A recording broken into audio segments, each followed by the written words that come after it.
Hey guys, tonight we're going underground. And I don't mean metaphorically, we're talking stone steps, rusty hinges, and a smell so foul it might register as a war crime in modern times. You're descending into the bowels of a medieval castle, torch in one hand, a bucket in the other, and a cleaning cloth that's already questioning its life choices. The air is damp, the walls are weeping, and the scent? Oh, it's a heady cocktail of old blood, spoiled meat, and regret. You're the new dungeon cleaner, not a guard, not a jailer, not even a prisoner. Just the poor soul who drew the shortest straw in the village rota, or perhaps annoyed the wrong baron's wife. Either way, you're here now, and I hate to break it to you, but you wouldn't last a night down here. You take your first step onto the dungeon floor, and it squelches. Not a metaphor. Squelches. You try not to look down, but curiosity is a cruel master. It's not water, let's just say. Something expired there a few weeks ago, and no one told it to leave. The walls are slick with some kind of moisture that doesn't quite behave like water. You glance up, bad move. A droplet lands squarely on your forehead. You pray it's just condensation. It's not. It smells like beef stock that's been left out in the sun and then used to soak old shoes. Welcome to the medieval spa experience. Your pores are definitely open now.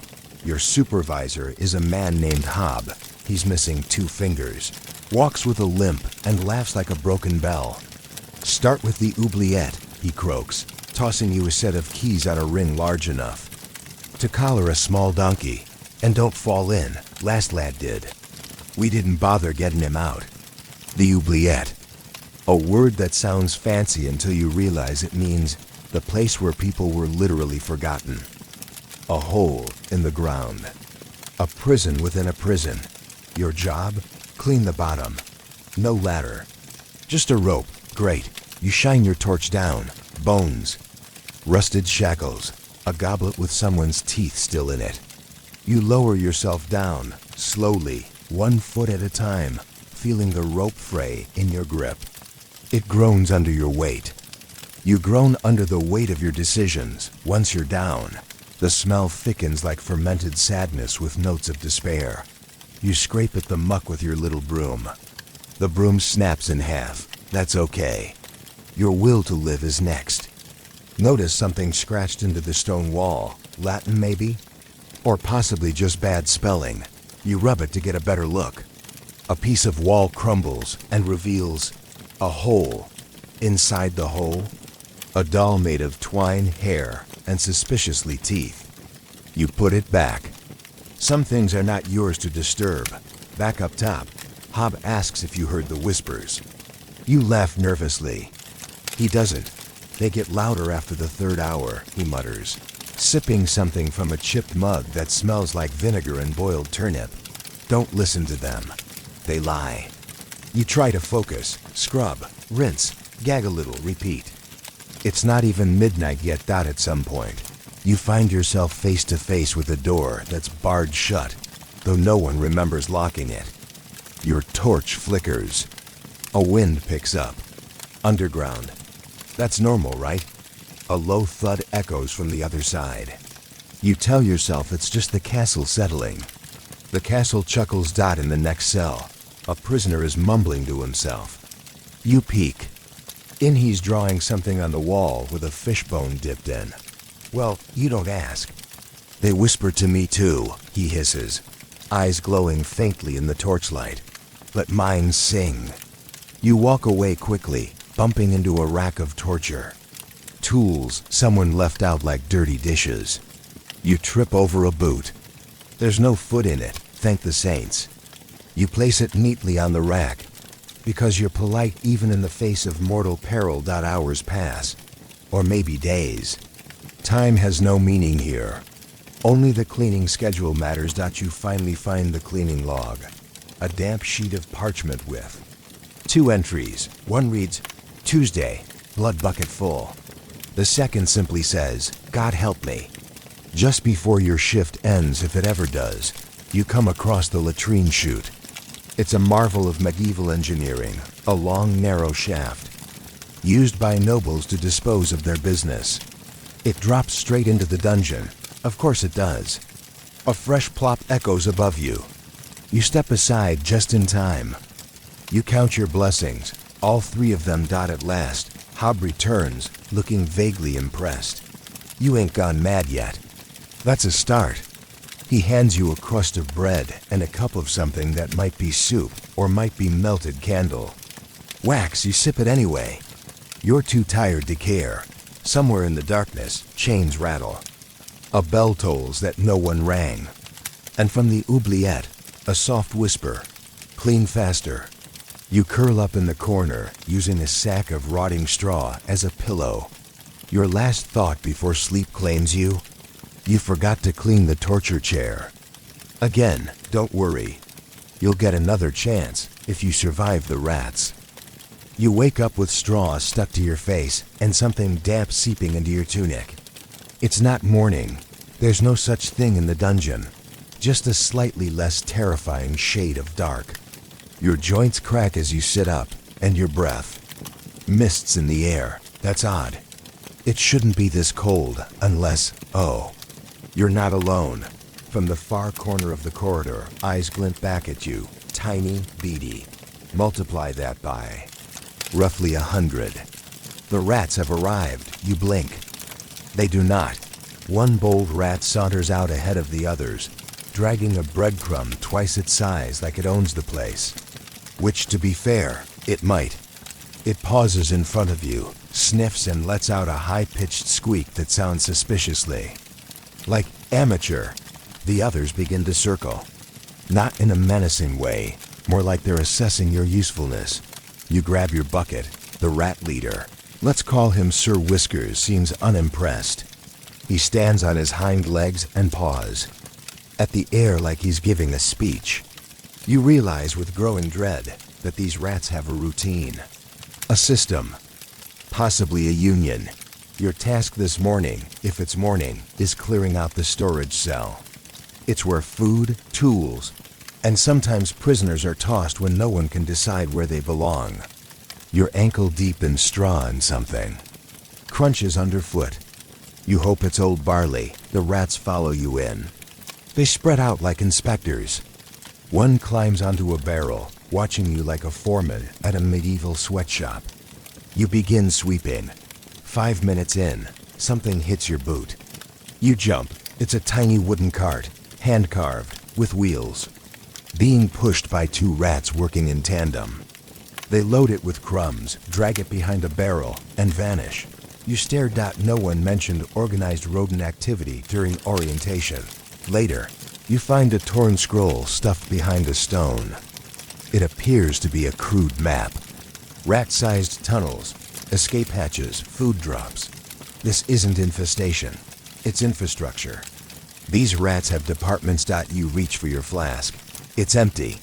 Of course it is. Back in the corridor, you spot something. Scrawled near the base of a torch bracket, "We don't bite." Often, below it, the faint image of a rat wearing a crown. You squint. Is that ... ink?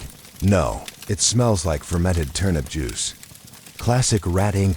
You mention all this to Hob when he stumbles past, carrying a bucket that smells like shame and cabbage. "Ah yes," he grunts. "The Rat Guild. Don't cross 'em. Last fella tried poison. Found his boots filled with dung and teeth." You nod solemnly. Noted. Your shift continues in the kitchen chute area, where food waste is dumped into a pit before someone, guess who, is sent to clean it. The pit is warm. It steams. The rats love it. They scurry around you like you're the slow cousin at a family reunion. Sir Whiskers reappears, this time wearing what looks like a thimble helmet. He rides a wooden spoon like a horse. You blink. When you look again, he's gone.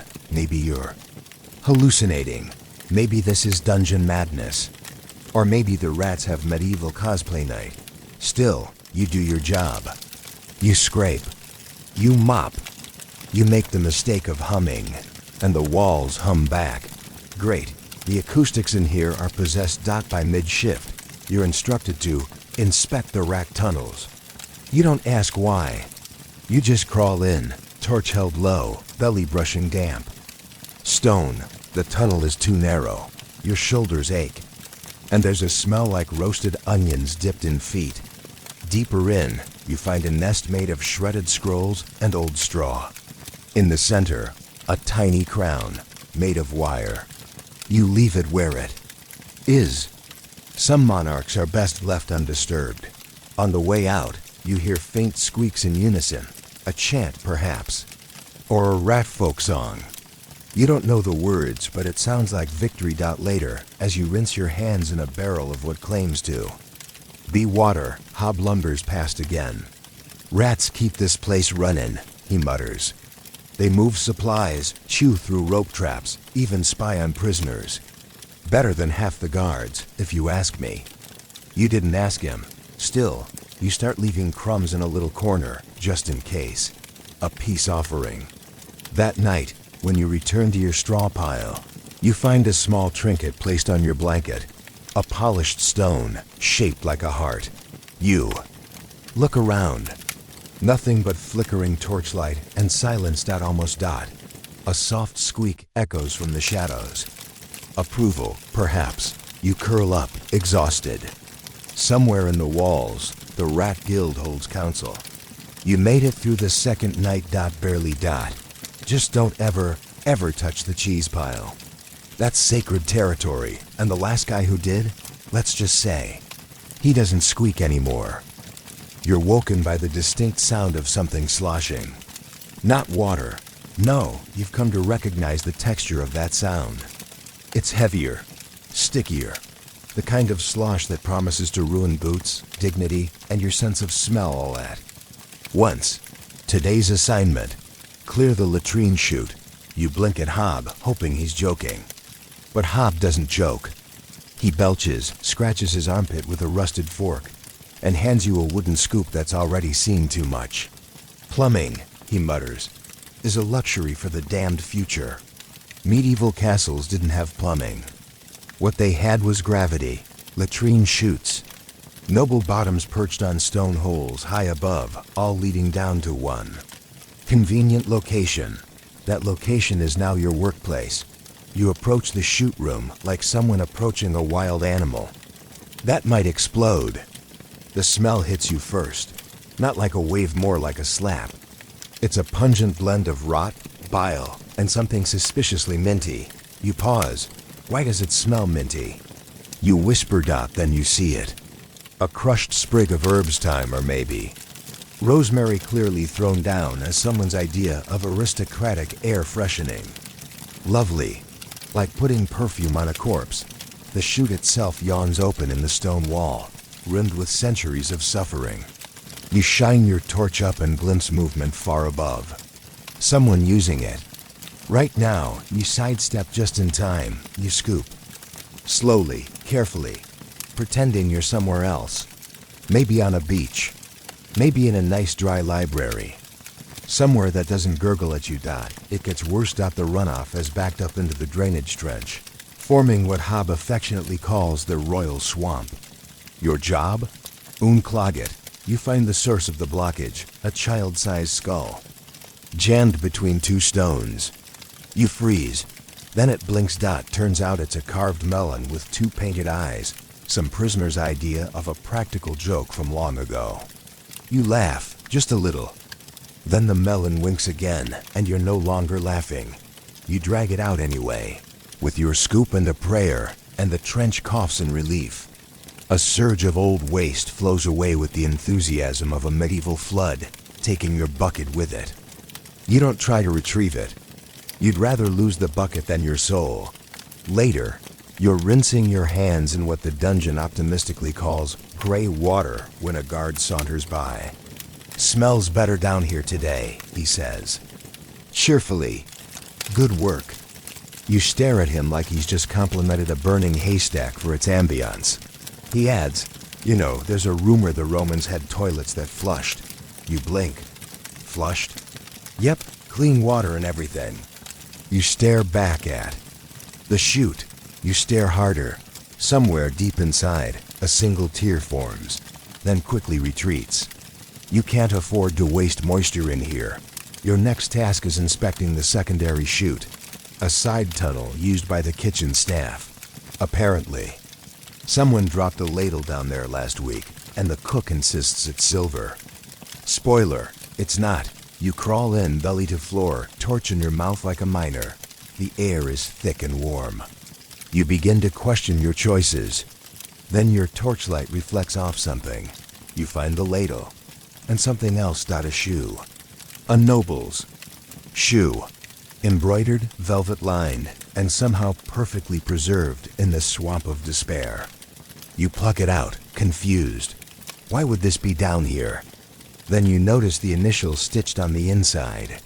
The same initials as the Baron's wife. You put the shoe back.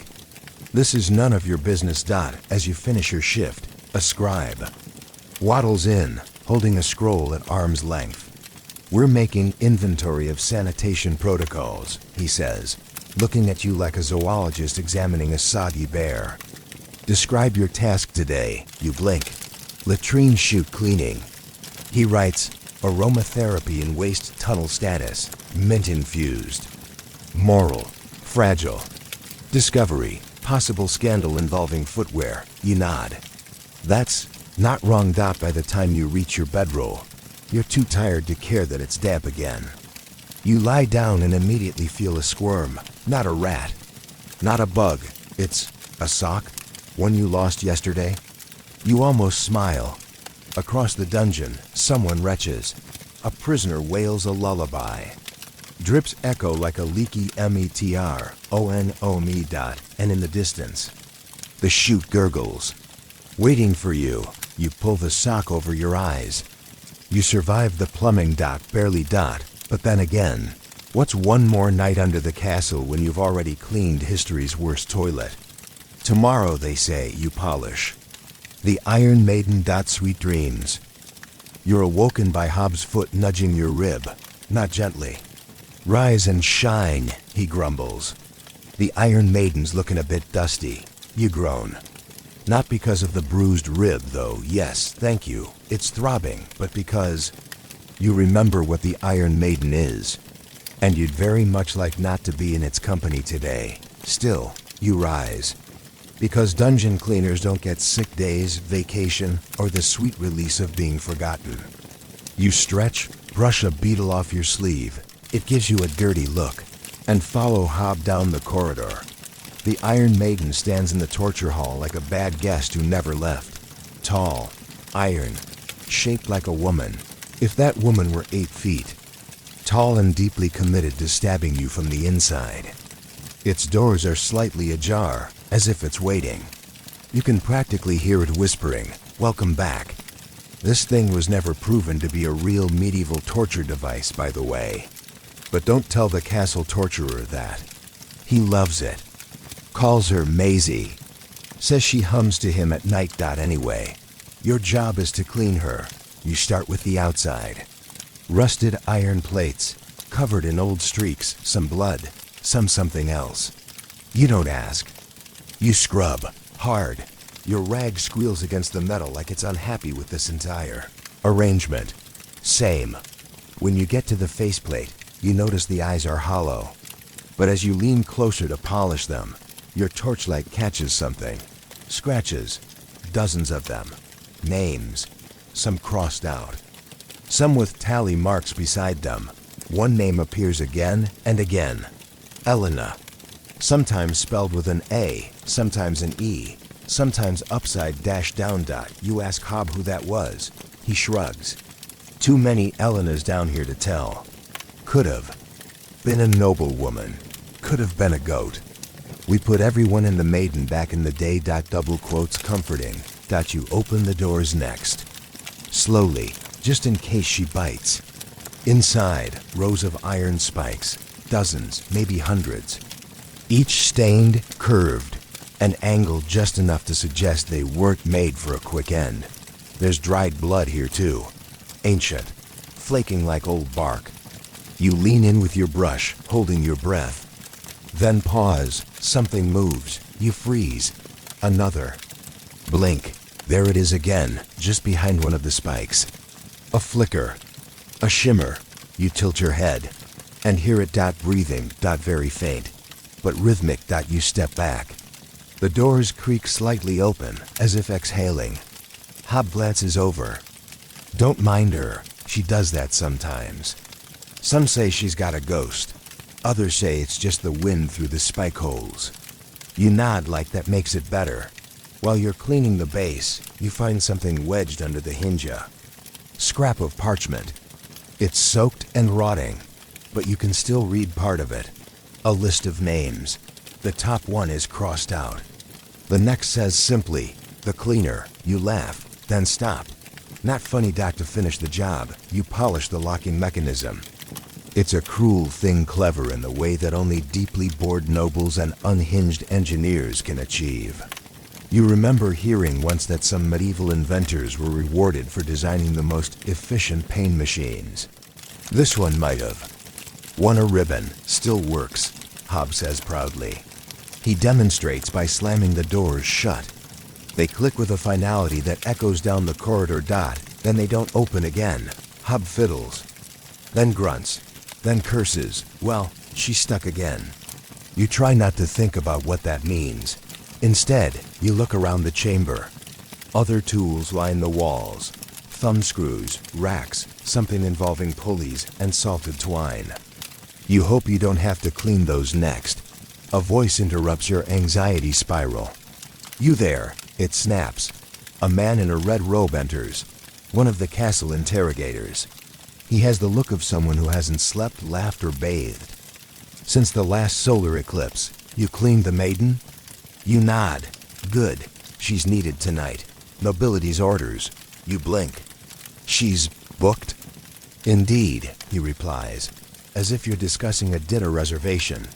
"A traitor, possibly a spy, possibly a juggler who insulted the Baron's beard. No matter. They go in." He gestures at Hob, who's still jabbing the lock with a spoon. "Fix that." You decide it's a good time to leave. As you back away, the maiden creaks again. This time you swear you hear music. Faint, a lullaby perhaps, or just your brain beginning to unravel. Both are likely. You return to your corner, exhausted, lungs full of iron dust, and dignity flushed somewhere down the latrine chute. Tonight, the maiden gets company. You just hope she's not still hungry when they're done. You wrap yourself in your ragged blanket, trying not to dream of spikes or humming. You survived another night. Barely. And tomorrow, feeding time. For the prisoners. Lucky you. You wake up to the sound of a scream, short, sharp, and then silence. It wasn't human. Or at least, not entirely. The torchlight near your corner flickers like it's nervous too. You sit up, brush something scaly off your chest, you hope. It was a lizard, not a finger, and stretch. The air feels heavier tonight, thicker, like it's pressing against your skin. Hob appears, eyes wide, clutching a bundle of turnips like they're protective talismans. "Ghost shift," he mutters, shoving a torch into your hand. "Don't let it go out. They like the dark." You blink. "Ghost shift?" He just nods solemnly, turns, and disappears around a corner. The turnips, apparently, are coming with him. So, tonight you're on ghost duty. You tell yourself it's nonsense. Folklore, rats in the walls, wind through the oubliette. The normal sounds of a cursed subterranean medieval dungeon, and yet, the temperature drops a few degrees as you step into the corridor. Your breath turns visible. You try not to think about why that only happens in horror stories and badly ventilated wine cellars. Your job is simple. Allegedly, patrol the outer cells. Make sure no torches have gone out. Make sure no doors are mysteriously open.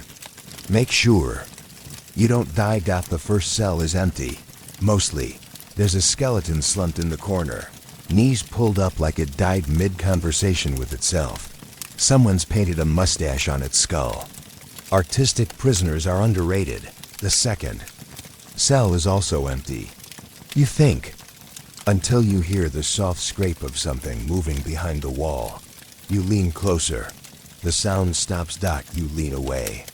It resumes the classic ghost behavior as you move down the corridor. The dungeon gets quieter, not in the peaceful way, but in the something is holding its breath kind of way. Then you reach the third cell. You pause, because the door is open, and you were told specifically not to open any cells. Not even for royalty, especially not for royalty. One noble once pretended to be a chamber pot inspector just to escape. He got caught, of course. Real inspectors don't wear mink. You push the door gently. It swings inward with a creak so long. And dramatic, you expect applause. Inside, the room is empty. Clean, spotless, even, which is the scariest thing you've seen all week. Because nothing in the dungeon is ever clean. You feel a cold breeze. From behind you, you turn. No one's there. Just the torch. Flickering. Almost out. You relight it with shaking fingers, whispering whatever mix of prayer and profanity feels appropriate. The flame steadies. You exhale. Then something tugs your sleeve. Don't scream. You internally scream. Externally, you freeze. You look down. Nothing. You look up. Still nothing. But there's a message. Scratched into the wall now. Fresh, wet. Like it was just carved. Why are you still here? You leave. Quickly. You find Hobbs sitting by the supply shelf, carving something into a piece of dried beetroot. You tell him what you saw. He doesn't blink. Ah, that's just the woman in gray. She's mostly harmless. You raise an eyebrow. Mostly, she's got rules. No whistling, no humming. No wearing boots in her hallway. You look down. At your boots, Hob grimaces. You're sent back to the corridor. Barefoot. The stone is cold and damp and exactly the texture of regret. You pass the cells again. This time, none of the doors are open, which is good. But also suspicious. Because you didn't close that third one. You peek inside again. Still spotless. The message is gone. You hear soft singing from somewhere above. A lullaby. Faint. The same one you heard in the Iron Maiden chamber. Your breath catches. You turn a corner and walk straight into a wall that wasn't there. Yesterday, you swear, quietly, politely. Then step back. The wall melts, stone giving way to shadow. You stumble into the open corridor, heart pounding. This is fine. This is normal. You try to finish your route, counting the cells like beads on a rosary. 7, 8, 9. Wait, there are only 8.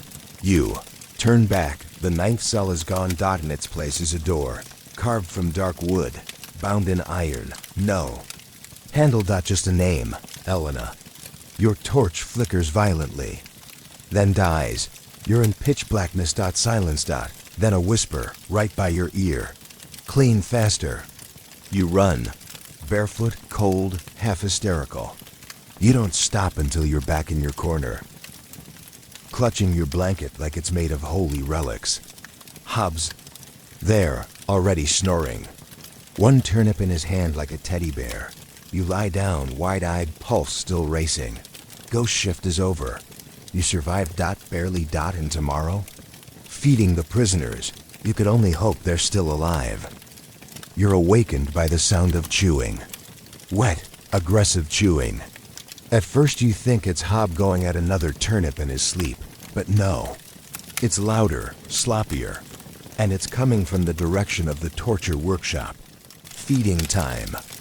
Hob grunts, already up and brushing dried blood off his sleeves like dandruff. But not for you. Torturer's got his projects out again. You pause halfway through lacing your boots. Projects? Hob chuckles the way only a man with lifelong trauma and a generous tolerance for horror can.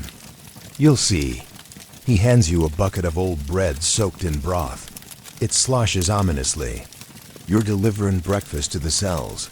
Don't let em touch you. Don't ask what they did. Don't correct their grammar. And with that, you're on your way. You enter the main cell corridor, the one with slightly fewer ghostly breezes and only one talking skeleton. The bars are still rusted, the straw still moist, and the smell. Well, you've grown strangely attached to the signature scent of despair. mildew, and medieval foot. The first prisoner hisses at you through the bars. Is it Tuesday? He asks. You nod. He weeps with joy. You slide the bread bucket toward his cell with a long wooden spoon. He snatches a hunk like a starving raccoon and begins gnawing. You continue on. Cell after cell. One man demands only crusts. Another refuses to eat unless you hum Gregorian chant. One woman gives you a riddle before accepting her meal. You get it wrong. She throws soup at you. You never gave her soup. That's concerning. But you make it to the end of the row without losing any fingers. And that's what counts. You're about to head back when a hand grabs your ankle. You scream. Because of course you do. You look down. It's not attached to anything. You scream again. Then you realize it's a glove. A prank attached to a string. From inside the last cell. The prisoner on the other side is laughing so hard he wheezes. Classic, he cackles. That one never gets old. You lean against the wall, heart thumping, and mutter something about karma, but your job's not over yet. Hob reappears, grinning. Time to clean the workshop. You don't want to. Every inch of your soul resists. But you go anyway. The torture workshop is tucked behind the Iron Maiden chamber. The door is warped and scorched. That's a red flag. You push it open slowly. Inside. It smells like hot metal and burnt pork. Not a good sign. The torturer is not present. That's both a relief and a worry. The man never blinks, refers to his tools as my children, and insists pain is an underappreciated art form. The room is cluttered.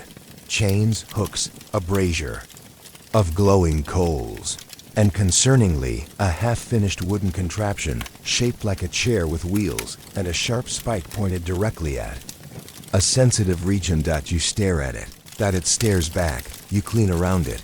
You move to the table next. Bloodstains, parchment sketches, and what you hope is a meat pie. You find a ledger of test subjects. Subject number 17, still screaming. Excellent. You flip to the last entry. Subject number 23, lies detected. Chair caught fire. Success? You step away from the chair. You mop. You pretend not to see the painting of a man being flayed in excruciating detail. You also pretend it's not moving slightly every time you turn away. You sweep. You try to ignore the whispers coming from the rack. One of the wheels is twitching. You tell it politely to stop. At some point, you lift a metal hood off the floor, one of those head cages used for, well, whatever your worst guess is, and underneath it, it is a mouse, wearing what looks like a tiny belt. With a tiny sword, you blink. It squeaks and scurries off. You're not going to tell anyone.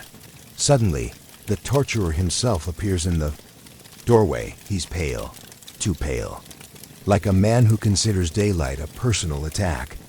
He wears a leather apron with suspicious stains and smiles with all the warmth of a winter swamp. Ah, he says. The cleaner. Excellent. Don't touch the Inquisitor's cradle, it's still fermenting. You nod. Then he notices the chair. Oh, she's nearly ready, he whispers. She? You ask, and immediately regret it. He nods reverently. She reveals truth, through fire. You nod again. Slower this time, before you leave. He offers you a boiled sweet. You decline.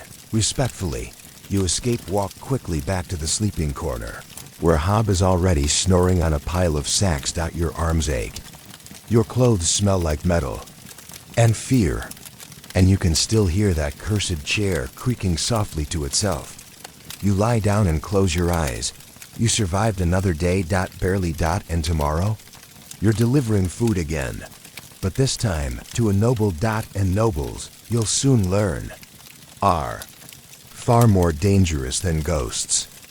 The day begins with a trumpet blast. Not a real trumpet, just a guard with lungs, like a foghorn and a stick he occasionally uses as both baton and motivational device. You wake up groggy, mouth dry, and tunic stuck to your back with what you hope is sweat. You're on noble service, the guard grunts. Cell 6, don't screw it up. Hob winces from his sack pile. Oh no, not cell 6. You look at him, one eyebrow raised. He sighs. That's the special cell, reserved for important types. Former knights, disgraced clergy barons. Ex-wives, they get real beds, straw without fleas, and meals better than what I eat on holy days.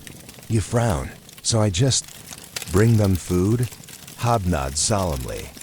And whatever you do, don't call them prisoner.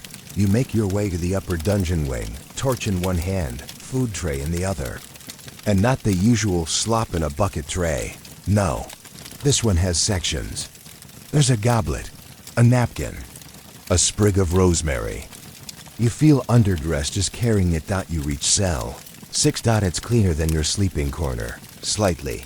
There's even a tapestry, albeit faded and possibly depicting a goat trial. Inside sits a man, mid-30s, hair neatly combed, tunic, still bearing the ghost of once golden embroidery. He lounges like he owns the place. Ah, he says smoothly. Breakfast. You hand over the tray. He lifts the napkin, sniffs, and frowns. No cinnamon? You blink. Never mind, he sighs. Just know that cinnamon suppresses the cough, and I do tend to recite before breakfast. You nod, completely lost. He gestures. To the corner, you may sit. You look like a man haunted by mold and questionable career choices. You crouch on the floor. I'm Sir Ravel, he announces. Knight of the Crumbling Rose, composer of 6 meditations on the nature of betrayal, and sometime lover of Queen Iseldra, though that's technically classified. You nod again, which is quickly becoming your primary survival skill. He sips from the goblet. They say I conspired against the Duke, but I merely suggested he had the moral rigidity of a jellyfish and the tactical foresight of a confused squirrel. Is that treason, or just honesty? You clear your throat. I don't think. I'm allowed to comment. Wise, he says. Very wise. You get up to leave, but he waves you back. Wait, you're the cleaner, yes? You pause, yes. Tell me, what does the torture chair look like these days? Still wobbly. In the left leg? You stare at him. You've been in it? Oh, once or twice. We all pass through. It's like a rite of passage. Honestly, it's the bathwater that really offends me. You have so many questions. You choose none of them. He smiles. Do you read? You blink. He tosses you a parchment. It's a poem about the rats. They've taken a liking to me.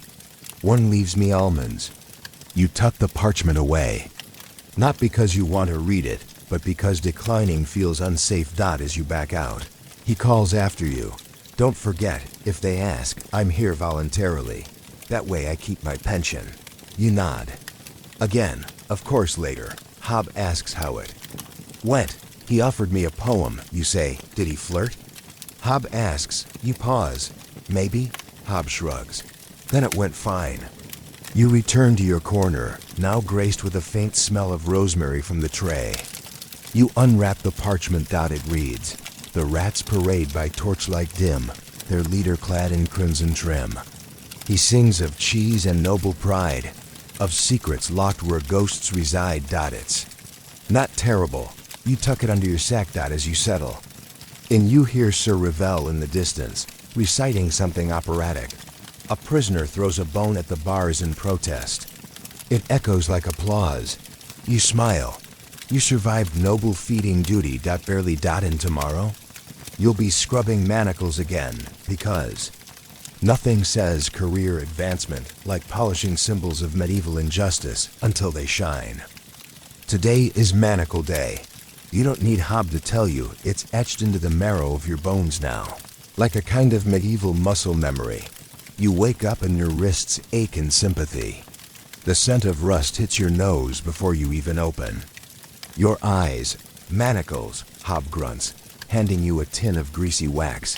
Try not to catch tetanus. Again. You haven't technically had tetanus.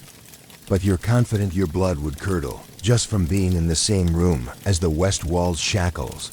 There are dozens of them, bolted to the stone at irregular intervals, some at head height, some for the feet, a few. Disturbingly low to the ground and shaped like no human limb should be. You begin with the obvious ones, big iron cuffs, crusted with centuries of use. You scrape with your rag and a stiff bristled brush. Bits of flaked rust fall like dandruff from a very angry golem. The first set is easy. The second set moans. You freeze, then realize the wind is playing. Tricks again, whistling through cracks in the ceiling like a dying bagpipe. You resume scrubbing, whispering soft apologies to whatever ghost is listening. As you work, you start noticing details, scratches near the bolts, deep grooves worn by years of struggling, tiny names etched into the metal. One simply reads, "Still here." You try not to think about it. Further down the corridor, you find a set of manacles that look brand new, polished, recently used. They smell like rosemary. Ceravels, maybe? You polish them anyway, vigorously. Nobles get extra elbow grease. Then there's the hook room. No one calls it that officially, but the name sticks, probably because of the giant, rusted hook suspended from the ceiling. It sways slightly, even, though there's no breeze. The walls are lined with shackles positioned for maximum discomfort and minimum humanity. You kneel to clean a low set and notice something odd. The floor has scratch marks. Not random, arcs, circular, almost deliberate. You follow them to a drain in the center of the floor. It's clogged with hair, bits of cloth, and something shiny. You prod it with your brush. Out pops a ring. Simple, gold, inscribed to MS. Until the flames take us. Romantic. In a deeply unsettling way, you pocket it. Not for theft, just so it doesn't end up as rat jewelry. As you're finishing, a sound echoes behind you. Clink. You turn. The manacles you just cleaned are swinging gently. No. One is near them. You stare. They stop. You clean faster. Later, while rinsing, your brush is in the gray water barrel. Hob joins you. He sniffs the air. You went to the hook room? You nod, face pale. Did she say anything? He asks casually. She? You croak. Hob shrugs. There's a story about a woman, Marjorie something, accused of sorcery. Said she cursed the shackles. Said if you listened too long, you'd hear her crying. You say nothing, but you do hear something. A hiccup, a sob, could be rats, could be plumbing, but it sounds awfully like grief. You try to forget. You fail. Before bed, you sit by your corner, polishing the last small set of cuffs. You don't know where they came from. They're child-sized. You polish gently, reverently, and you swear, just for a moment, you hear a voice say, "Thank you." You freeze, look around. Nothing but torchlight and shadows. You wrap the cuffs in cloth and tuck them away behind a loose stone. No one needs to find those again. You lie down, bones aching, knuckles raw, and heart heavier than usual. You survived. Manacle day. Barely. And tomorrow, you're on guard relief, which sounds impressive. Until you learn it mostly involves standing near a screaming noble while holding a mop. Sweet dreams. You're awoken before the torchlights are lit. A guard helmet thumps onto your chest. Too big, slightly dented, and still warm from its previous owner. You blink up at the night warden, who grins with teeth that look like medieval dice. "Garg." "Relief," he says. "Congratulations. You're standing in for Bastion." You sit up, still tangled in your blanket. "What happened to Bastion?" The warden shrugs. "Bit his tongue off during yesterday's truth inspection." "Why?" Another shrug. "Didn't want to confess to losing the Baron's favorite catapult." "Right. So now you're a temporary dungeon guard."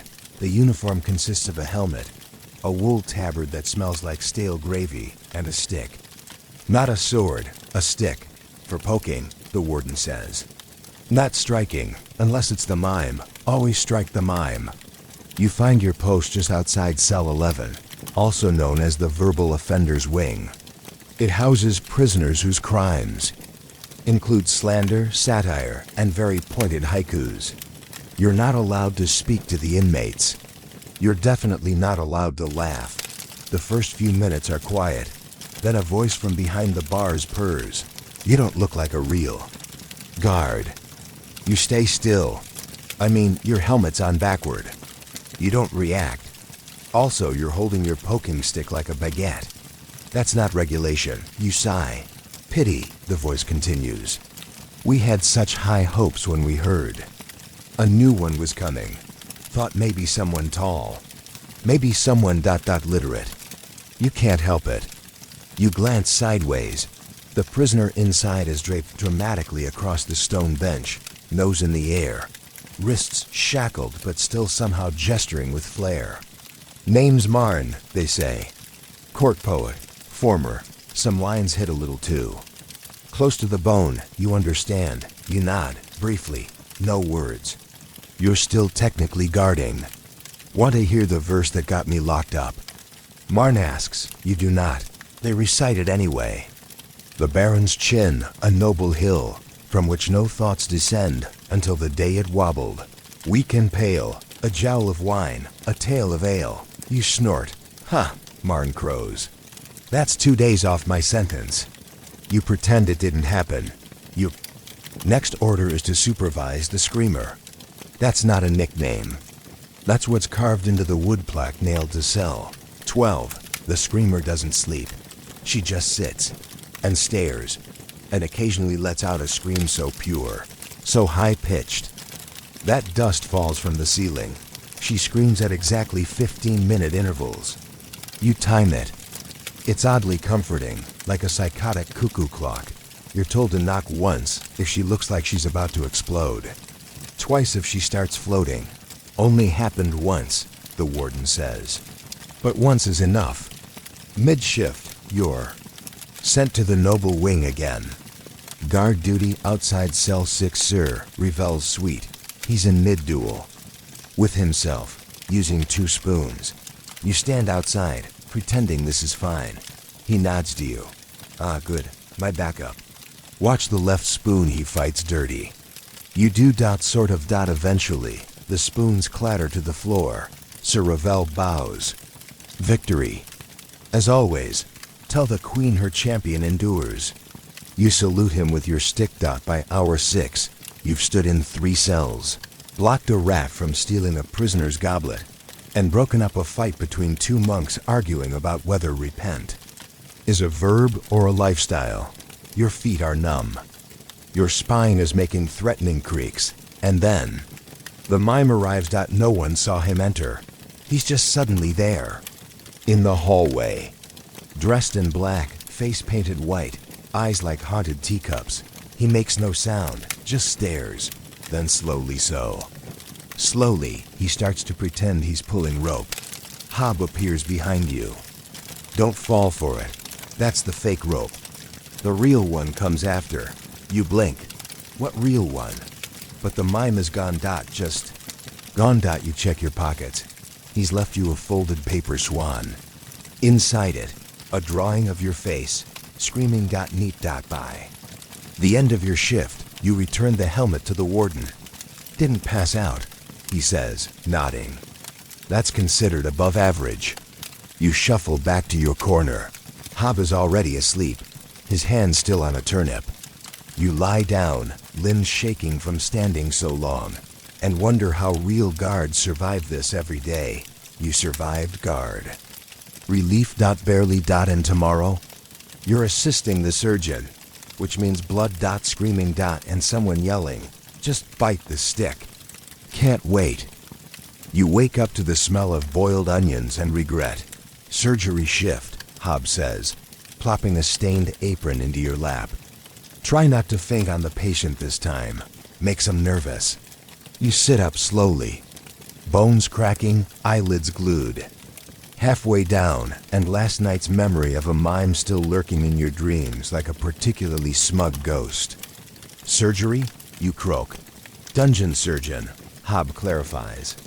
Different from real surgeons, less stitching, more sawing. You follow the scent onions mixed with something metallic and far less edible through a corridor you swear didn't exist yesterday. The walls sweat, the torches sputter. You pass a sign scratched into the stone, internals depth, with an arrow pointing down. Eventually you reach the room.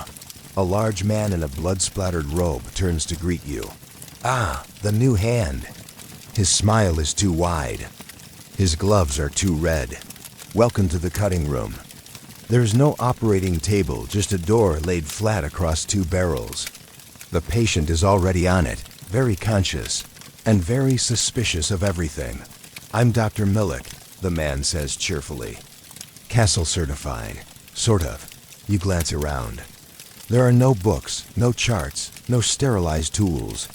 Just a bucket of saws, a crate labeled spare bits, and what appears to be a chicken feather glued to a stick.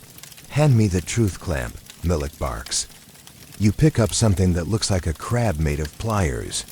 He nods approvingly and begins prodding the patient's knee. You see, this one claims he twisted it falling off a horse, but I suspect lies. You try to nod politely while staying out of splash radius. Millick tightens the clamp. The patient winces. Now tell me again, he says, smiling. What color was the horse? Gray, the man grits out. Huh, Millick shouts. That's a known lie color. He scribbles something on the wall with a bone fragment. You're handed the mop. The patient howls. You mop. Another man is wheeled in, literally wheeled. On a barrel lid, arms folded, glaring. Bard injury, Millick mutters. Tried to rhyme Baron with Huron, audience through bricks. You lift his tunic to check for bruises and discover a full manuscript hidden underneath. You offer it back. He whispers, burn it. It's not ready. You nod solemnly. Your next job is suction. Not with a tube, with a cup. Just lean in, Millick says, and scoop as needed. You scoop. You don't talk about what you scooped out at one point. The surgeon gestures at a jar filled with a floating eye. That's Lefty, he says fondly. Wasn't supposed to be in the soup, but you know how Thursdays get. You don't. You assist on a dislocation. Hold this, Millick grunts, and shoves a leg into your arms. Now twist on 3. He doesn't count to 3. You twist anyway. Something pops. Something groans. You're not sure which was louder. You survive lancing time. You survive leech hour. You even survive the part where a noble requests his wart be removed with dignity, and then demands a curtain for privacy. The curtain is actually just Millick's cloak. He uses it anyway. The noble screams with the flourish of a dying swan. Millick gives you a thumbs up behind the curtain.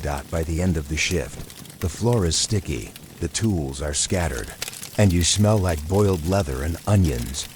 You wash your hands in a basin that might also be used for soup. You ask if there's a chart you should update. Millick points to a wall where someone has painted a frowny face in dried blood. That means we did our best. He says you leave before he can assign you to experimental aromatherapy, which appears to involve sage and badgers. Back in your corner, Hob is already asleep. Again, he's surrounded by 4 rats who look like they've started a book club. You lie down, stare at the ceiling. Try not to imagine it dripping with marrow. You survived surgery shift, barely. And tomorrow? You're helping clean the oubliette, which is fancy dungeon speak for that hole no one ever comes out of. Sleep tight.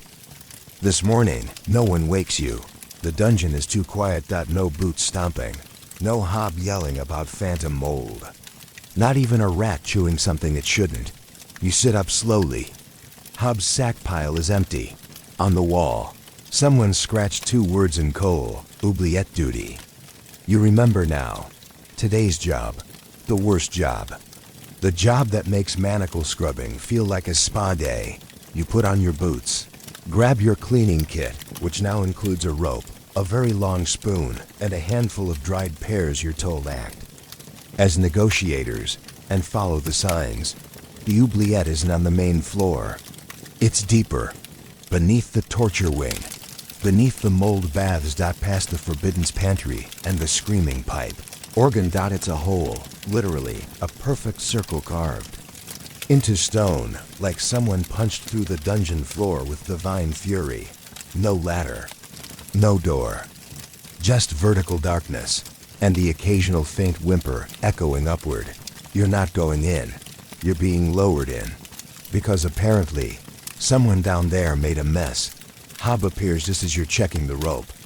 He looks pale, like he's already half forgotten himself.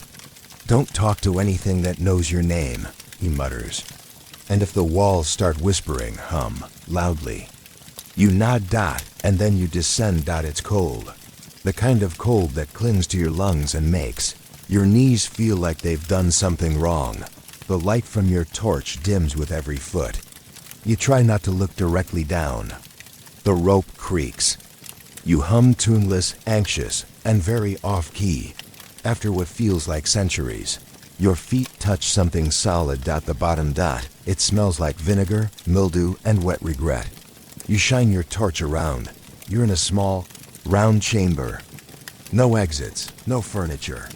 Just stone and silence, and the remains of what looks like a feast. There's a platter.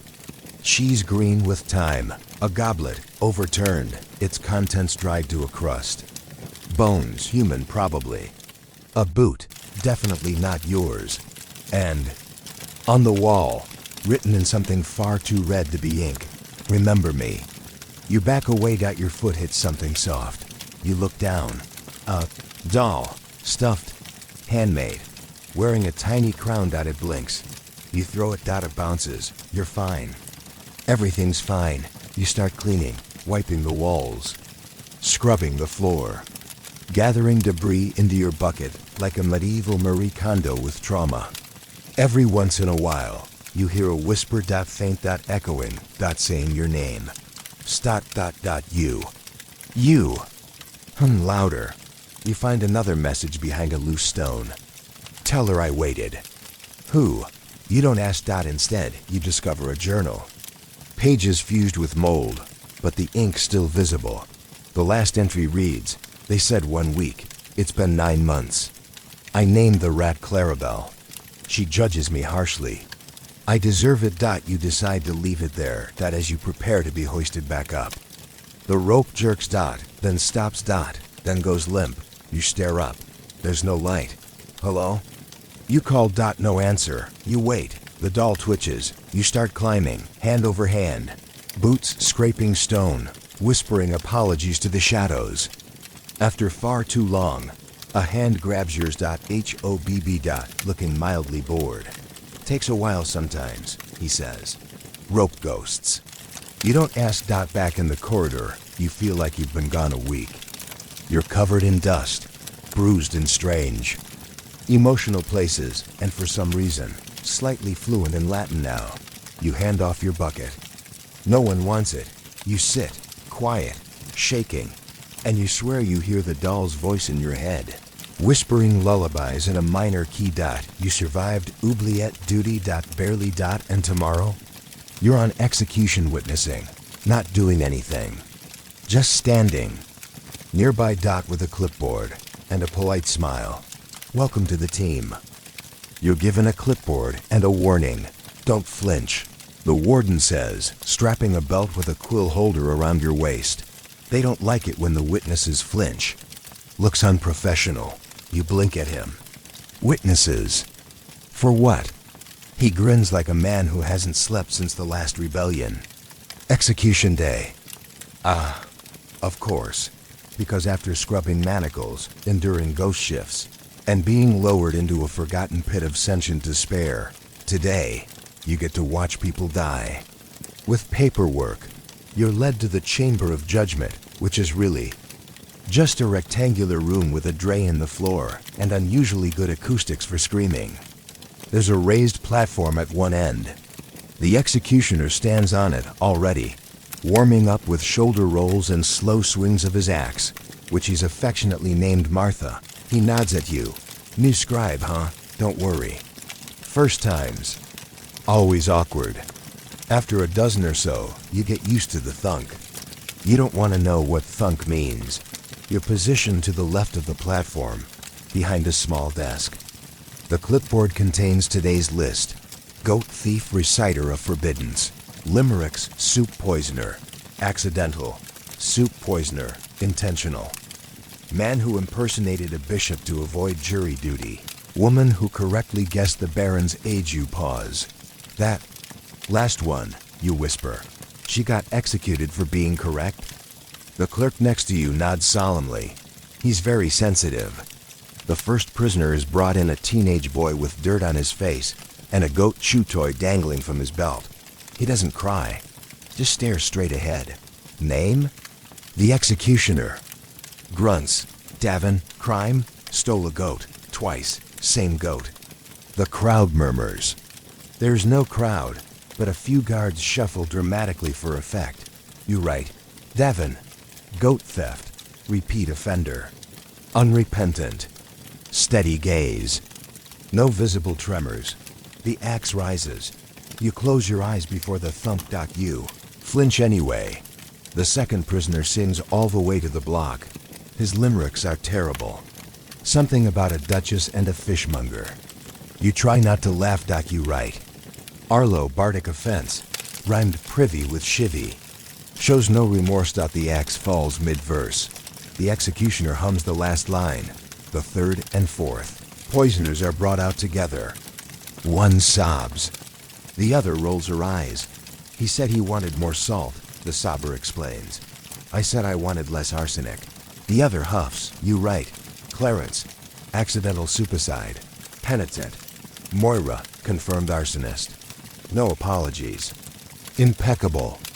Hair. Thunk. Thunk. By prisoner 5. You're numb. The fake bishop gives a stirring speech. I only wanted to be taken seriously in hats, he says. You nod. It was a very good hat, you write. Harlan. Hat fraud. Motivated by ecclesiastical envy. Thunk. Then comes the last one. A tall, quiet woman in a simple dress. She walks herself to the block, unshackled, smiling faintly. The executioner leans over. You know what she did? She guessed the baron's age. Guessed right. To the month. You stare. That's impressive. Baron says it's treason. You write, Isolde. Accurate age guesser. Peaceful. Possibly clairvoyant. She looks at you. Just for a second, and mouths. You're next. You drop your quill. Thunk. The executioner wipes Martha with a towel and offers you one for your forehead. You decline. Politely. Back in your corner, Hob doesn't ask how it went. He just hands you a bit of bread and says, breathe through your nose tonight. Less likely to smell the memory. You lie down, eyes open. Your hands still tremble. You survived execution, witnessing. Barely. And tomorrow? You're on inventory duty. Time to count. Everything, including the tongues. Sleep well. Inventory day. No blood. No screaming. No ghosts. Just counting. You tell yourself this like it's a blessing. Like your brain won't melt trying to tally miscellaneous giblets. Box 4 of 9. You're handed a parchment scroll longer than your arm. A quill that smells suspiciously like regret. And a small sack of chalk for marking things that look dangerous but don't yet have names. Hob meets you in the hallway with a sigh that sounds older than both of you. Inventories once a month. Last guy who did it lost his sense of numbers. Started counting in colors. You follow him to the supply catacombs, a sprawling torchlit labyrinth that stars every item, implement, and experimental regret the dungeon has ever accumulated. It smells like old parchment and unwashed ambition. There are shelves. So many shelves. One is labeled tongs, mostly clean. Another, unclaimed prosthetics. A third, boxes containing smaller boxes. Inside one of those is, yes, another box containing a mouse. Wearing a monocle, you salute him and move on. The first real task, counting thumb screws. You expect a dozen, maybe. There are 4, 8, 7. They come in types. Pointed, decorative, musical. You don't ask. You just count. Next up, iron masks. One has an attached nose trumpet. One has lips that actually whisper back. You chalk that one dot, then there's a drawer labeled tongues, preserved, talkative. You open it, close it, mark it with a star and a note, still moving, smelled like prophecy. You push the scroll along, your quill now bent from stress. A barrel of manacles tips slightly toward you. You assume it's threatening violence. You mark it sentient and keep walking. Halfway through, you find a jar of laughter. Labeled clearly in Latin, Rhesus Captus, do not unseal without. Earplugs and a strong constitution. You shake it gently, it giggles. You back away. You find a sack of medieval fidget spinners. A rack of experimental helms, including one with a built-in sundial. You find an entire box of fake arms, some realistic, some not. One is just a ladle nailed to a broomstick.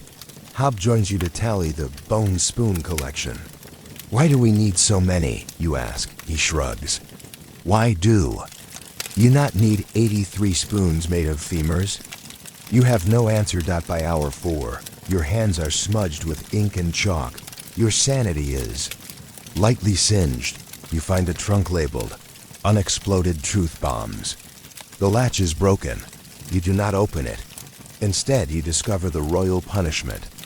Planner 1327 to 1342, an illustrated manuscript. Each page depicts increasingly absurd devices. The tickling throne, the shameful goose parade, the chamber of mismatched socks. You flip through it and start to laugh. Then you realize one of the figures looks a bit like you. Wearing today's outfit and holding a clipboard.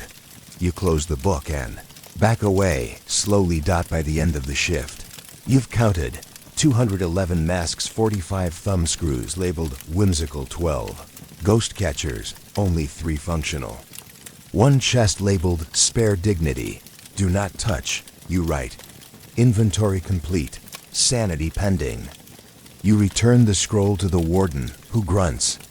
Good, that should hold us until next plague season. Back in your corner, Hob is mending a sock with dental floss. You lie down beside him, your brain still sorting objects by type, weight, and likelihood of screaming if dropped. You survived inventory duty. Barely. And tomorrow? You're assigned to scribe training, which means calligraphy, spilled ink, and trying not to sneeze in front of the head archivist, who once sentenced a man to silence for blotting a vowel, sweet dreams. You wake up to the sound of scratching. Not rats. Not ghosts. Quills. Today is scribe training. You expected scrolls, maybe some monk-like chanting, a few inky fingers. Instead, you're handed a stiff feathered quill that smells like goat sweat, a tiny knife for sharpening and self-defense, and a warning: ink is more permanent than blood. Choose your errors carefully. The scriptorium is tucked away behind the chapel ruins, past the hallway of portraits that definitely follow you with their eyes.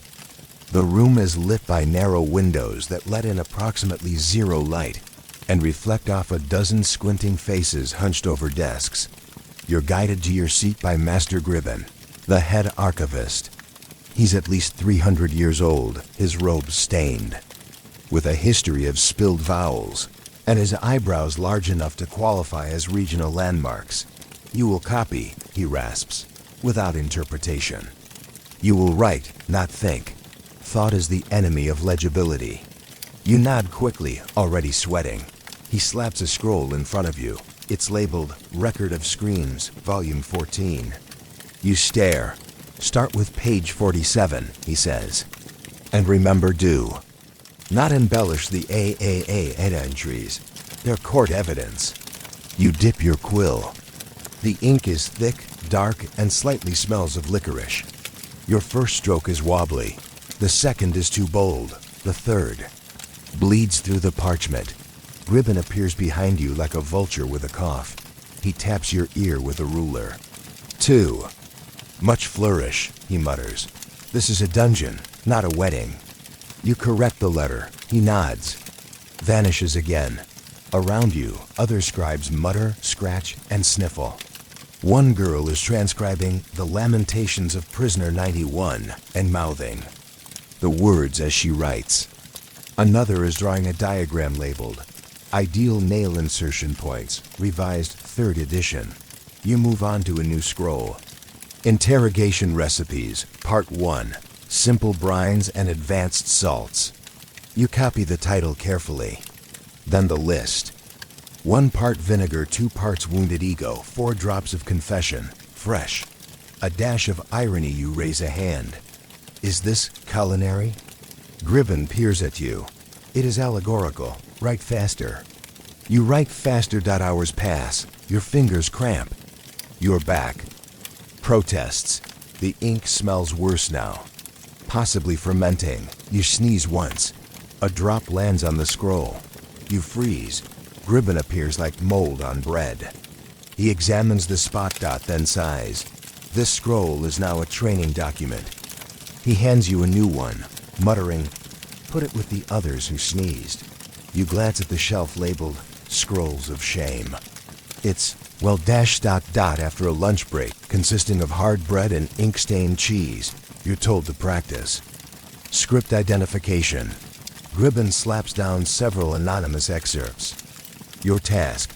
Identify which scribe wrote them, based on style. The first is rigid, angular, and slightly furious. You guess, Warden's wife. Correct. The second is loopy, poetic, with a drawing of a bird in the margins. You guess, Sir Revel.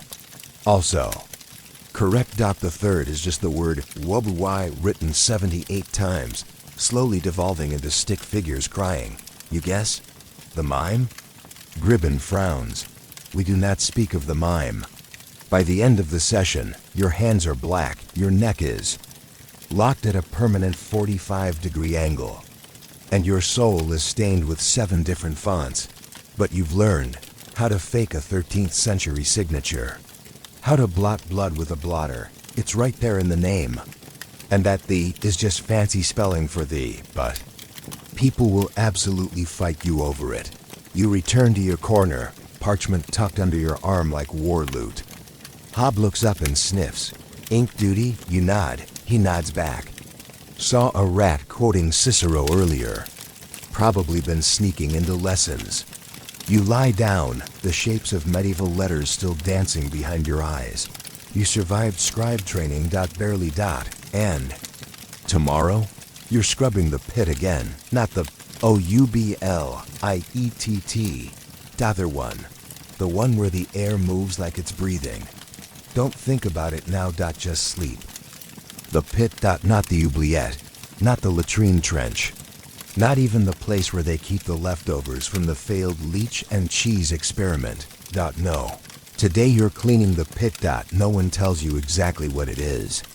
Just that it's beneath everything else. Hob looks at you this morning with what you can only describe as pity. I'll save your corner spot, he says. The guard escorting you says nothing. Just leads you down past the torture rooms. Past the old grave tunnels. Past the "Do not whistle here" sign. You don't. Eventually the stairs stop. The stone turns slick with moisture. The walls are warm, breathing warm. The pit is a cavern, or something older than a cavern. You step in, and the first thing you notice is the sound. Not echo, not dripping, but a low rhythmic hum, like someone singing to themselves under their breath. The kind of sound you feel more in your ribs than your ears. Your torch barely cuts the dark. The second thing you notice is the floor. It's soft. You crouch down, touch it. Moss? Hair? No, it's fabric. Old tunics, ripped flags, maybe robes. All of it sunken into the stone like it's being absorbed. You try not to think about that. You set down your bucket. Your job is simple. Collect debris, remove mold. Avoid direct eye contact with anything that has more than one shadow. So you begin. You find bones. Of course, scrolls too damp to read. A necklace made of teeth, human mostly, and a shoe with a note. Inside, if found, Tell Marta I tried. You keep going. You find a patch of floor that breathes when you step on it. You step off quickly. You find a wall covered in handprints. Tiny ones? Children? They're made in ash. They form a spiral. You don't. Touch them. You just clean around them. At one point, your torch sputters. The flame shrinks. The dark closes in, and you hear your own name, whispered. Slowly. Like someone reading it from a page you haven't written yet. You hum, loudly, a butchered version of a lullaby. Hob sometimes mutters in his sleep. The darkness pulls back. Your torch flares. You mop faster. You find a cage, tiny, empty, rusted shut. Inside it, a scroll.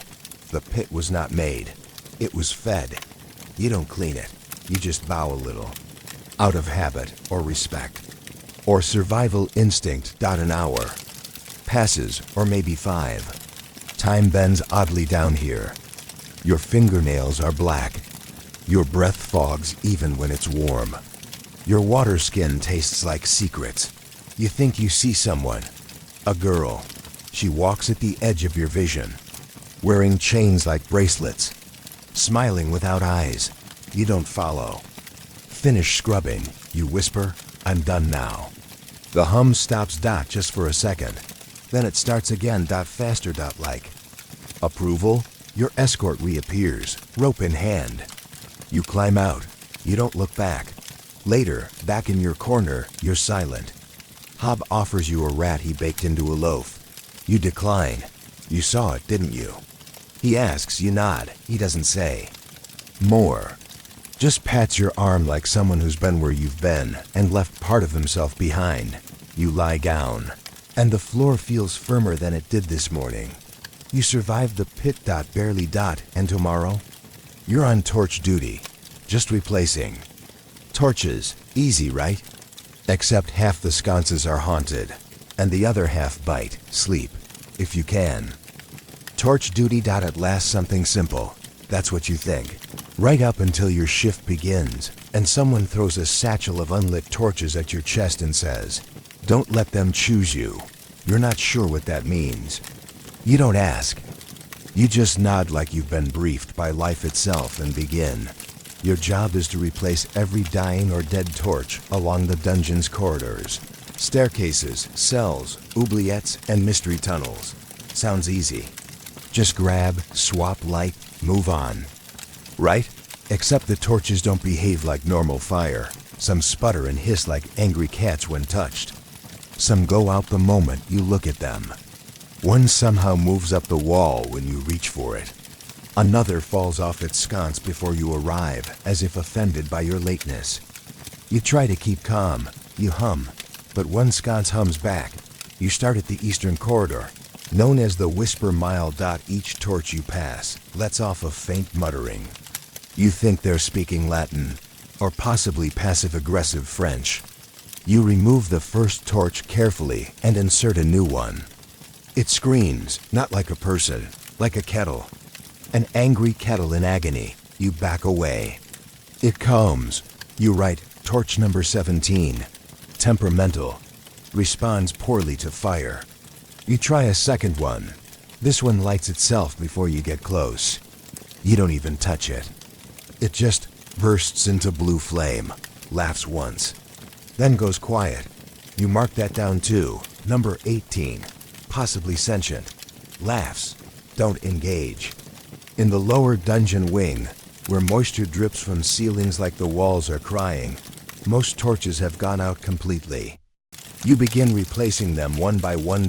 Then you reach cell 3. Sir Revels. He leans against the bars, arms crossed, hair immaculately combed despite never seeing a comb. Ah, he says. The light bearer returns. You nod, sliding a new torch into his sconce. He watches. Careful with that one, he whispers. It remembers. You pause. Remembers what? He leans closer. Being extinguished. The torch ignites with green fire. You drop your flint. It stays lit anyway. You nod politely. Move on. The deeper you go, the stranger it gets. In the Chamber of Bones, a storage area you suspect isn't officially on any map. You find torches that drip wax upward. One torch lights itself, then casts a perfect shadow of a tree across the wall. There are no trees down here. One torch refuses to light until you sing to it. Badly. It flickers in approval. In the hallway outside the execution room. The sconces are all cold, ice frosted. The torches won't burn. You resort to just standing there, holding the torch and shivering, until one grudgingly catches flame and whispers, "Fine." You nod again. Say thank you. Because now you say thank you to torches. That's who you are now. At the very end of your shift, you're told to check the forgotten stair. It's a spiral staircase that descends beyond the lowest known floor. Everyone knows it's there. No one uses it, except apparently someone does. There's a single torch down there, still lit. Descend halfway. The torch flickers blue. It knows you. You don't approach.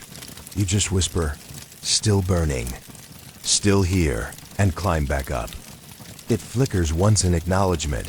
You return your satchel of torches. The torchmaster, an elderly woman with soot-stained eyelids, nods.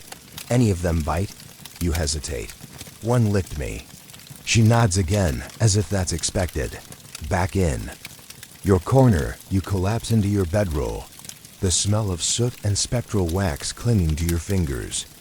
Hob hands you a biscuit with no explanation. You don't ask. You survived torch duty. Barely. And tomorrow? You're on bell duty. One job. One bell. But it only rings for very bad reasons. Sleep while you can. You wake to the sound of silence. Too silent. No rats playing dice in the corners. No Revel reciting poetry to his spoon. Even Hob is quiet, eyes open, staring at the ceiling like it's about to confess something. "What is it?" You whisper. He doesn't look at you. "Bell duty." You nod. Of course. The bell. There's only one in the entire dungeon. You've never seen it. Only heard it once, when someone let the mime into the chapel. The ringing didn't stop for 4 days. You're led through an unfamiliar hallway, floors smooth with age, lit by torches that don't flicker. At the end, a narrow tower. Spiral steps climbing into dark. At the top, the bell chamber. It's not large or grand, just a wooden platform with a heavy bronze bell, mottled green with age, suspended by iron hooks that groan with every breeze. It's not meant to call people to anything. It's a warning, a last resort. Next to it, a small desk, a journal, a hammer, and a long rope coiled in a bowl labeled, "Do not pull unless absolutely certain." You're certain of nothing. Your job is to wait. And watch. Because the bell doesn't just ring. It responds. To shifts in sound, to pressure in the air, to echoes of things moving where things shouldn't. You're to listen for unscheduled screaming, sudden silence where there shouldn't be, cold without source, the second set of footsteps behind the first hour. Passes. Wind howls gently through the slats. The bell hums. Not loudly, just a subtle vibration like it's dreaming. You journal your thoughts. Hour 1, no screaming, one suspicious cough. Might have been mine. Hour 2, Ravel's voice echoed up. The stairwell, something about bees. Hour 3, the bell shivered when I yawned. Deeply unnerving. Then, something changes. The air sharpens. You lean forward. Something is moving. Too slowly to be a rat. Too softly to be Hob. You hear murmuring. Then nothing. A knock. At the bottom of the bell tower. Not loud. Just polite. Then a voice. Not angry. Not frightened. Just curious. Is it time?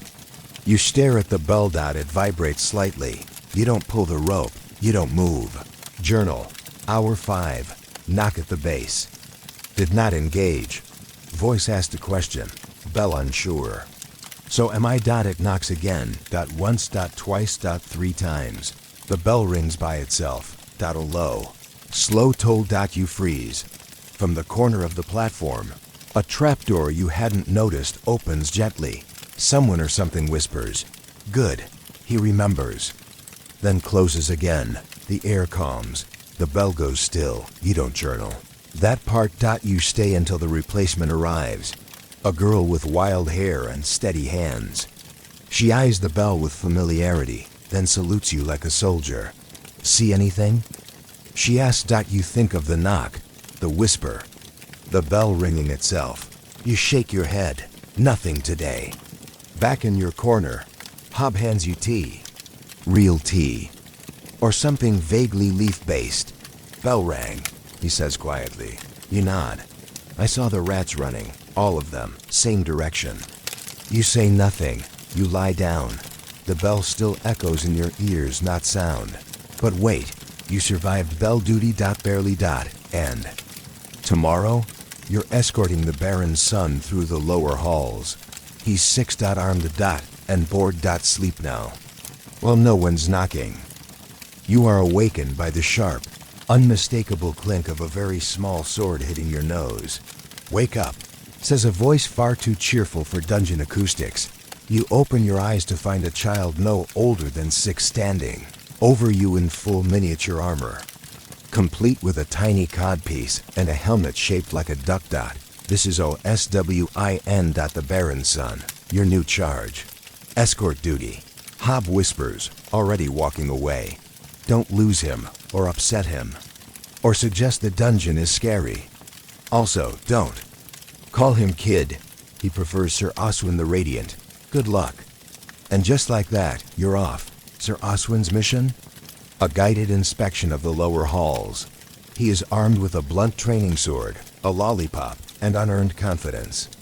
You carry a map, a whistle, and what you suspect is the Baron's last nerve in your pocket. First stop, the skeleton storage room. Oswin walks in, pauses and gasps. Do these ones talk? No, you reply. Not anymore. He jabs one with his sword.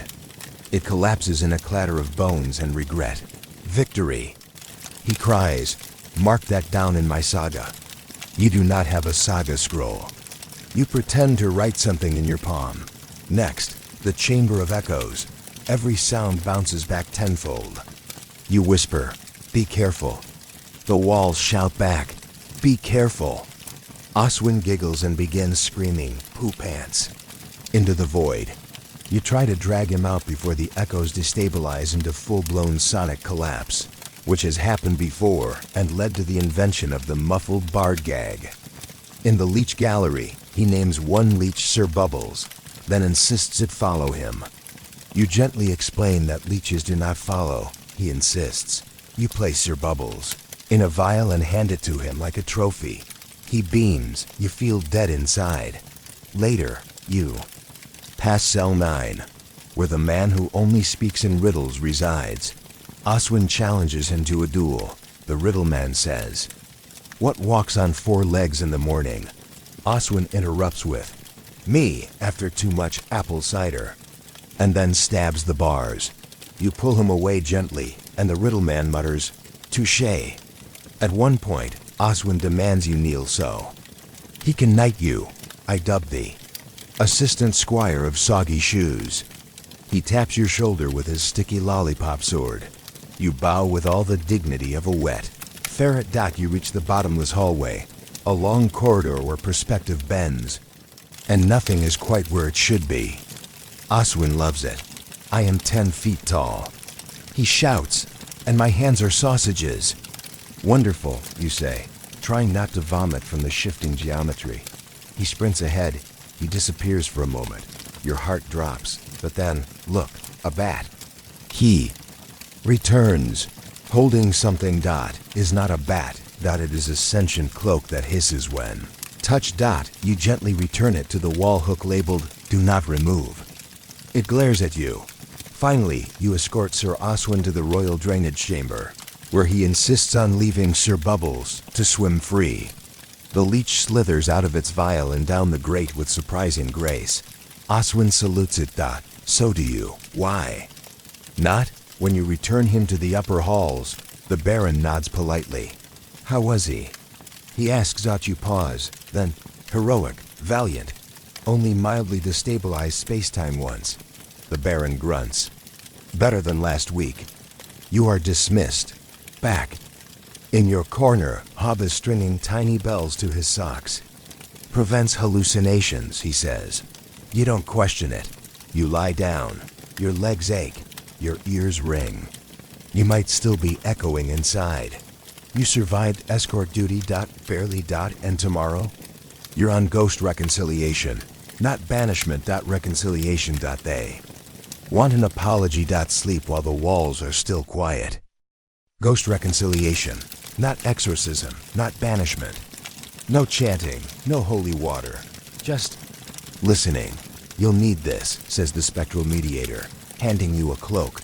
It's translucent, cold to the touch, slightly damp with what you're told, is residual sorrow.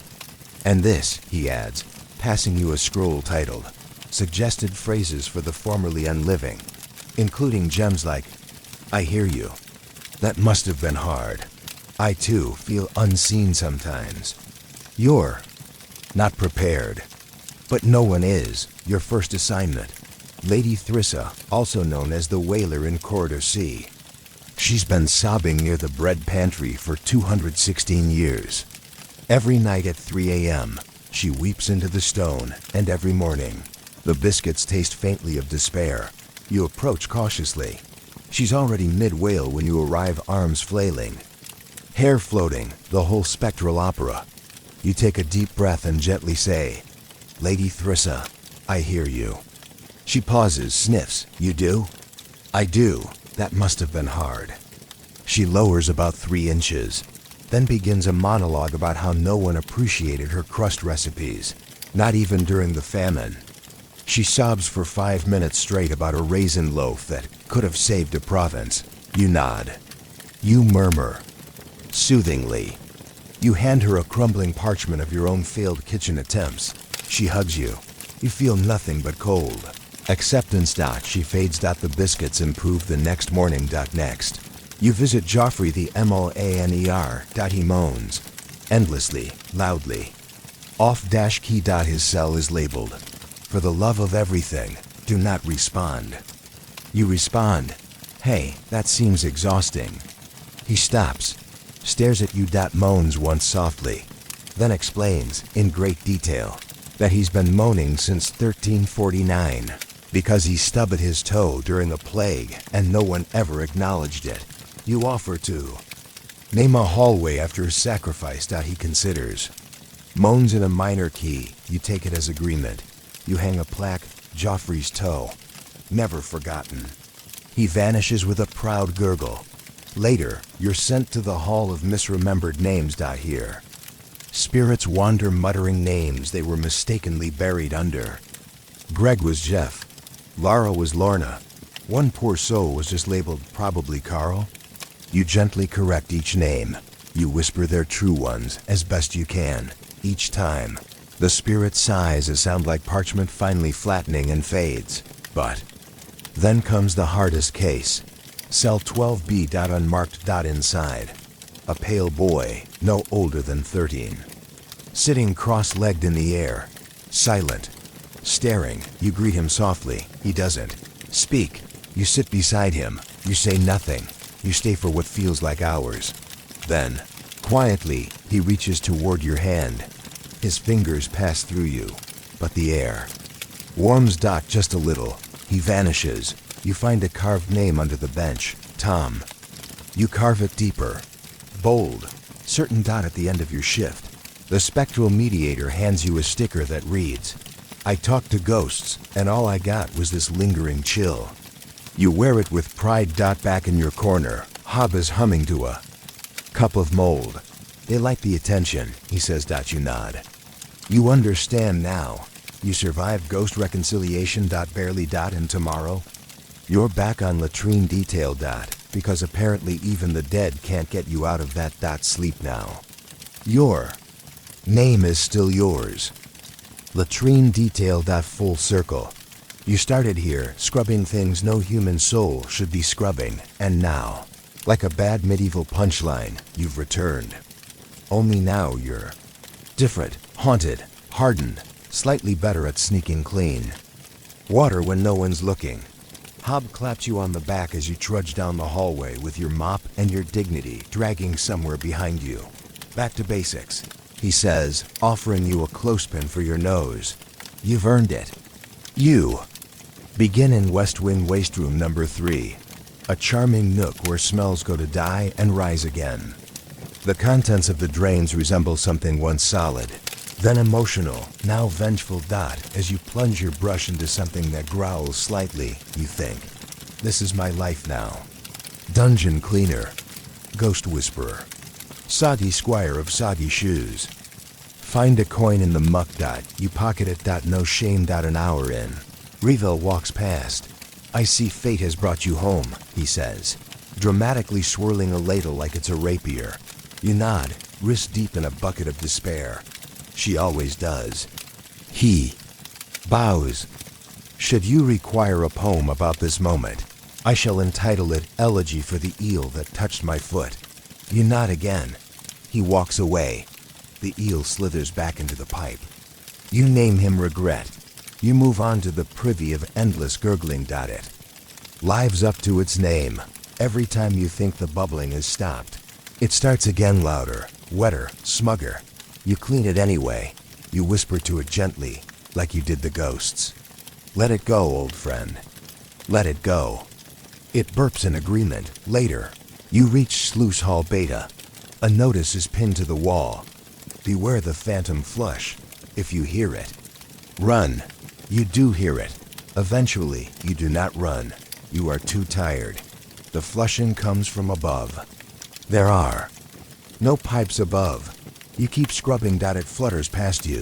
Just a ripple in the air that smells like soap and loss, and then it's gone. You nod. Nice try. Your final stop is the staff lavatory, which hasn't been cleaned since the Baron's coronation. There's a crown in the toilet. You leave it there. A note above the sink reads, "You're doing better than you think." Underneath, in fresher ink, still not great though. You laugh. Just once. A little high-pitched. Maybe you're finally breaking. At sunset, you finish. You drag your bucket back to the corner, the mop now your closest friend. Hob is waiting with a crust of bread and what might be tea or might be rat broth. It doesn't matter, you made it, he says. You slump down beside him. For now, he nods. Tomorrow's rest day. You blink. We have those only after 20 straight shifts. Unwritten rule. You stare at the wall. It stares back. You've seen too much, but you survived latrine duty. Barely. Just like you survived. Blood scrubbing, specter translation, riddle combat, the Baron's son, the pit that breathed. You've seen things. You've cleaned things. Somehow you're still here, still breathing, still. You lie down. The stone is less cold tonight. You hear Revel humming. You hear a leech splash. Farewell. You feel the quiet kindness of knowing the worst may be behind you. The torchlight dims. The walls don't whisper, and your eyes begin to close. Ancient memories closed. Tonight is yours. Good night.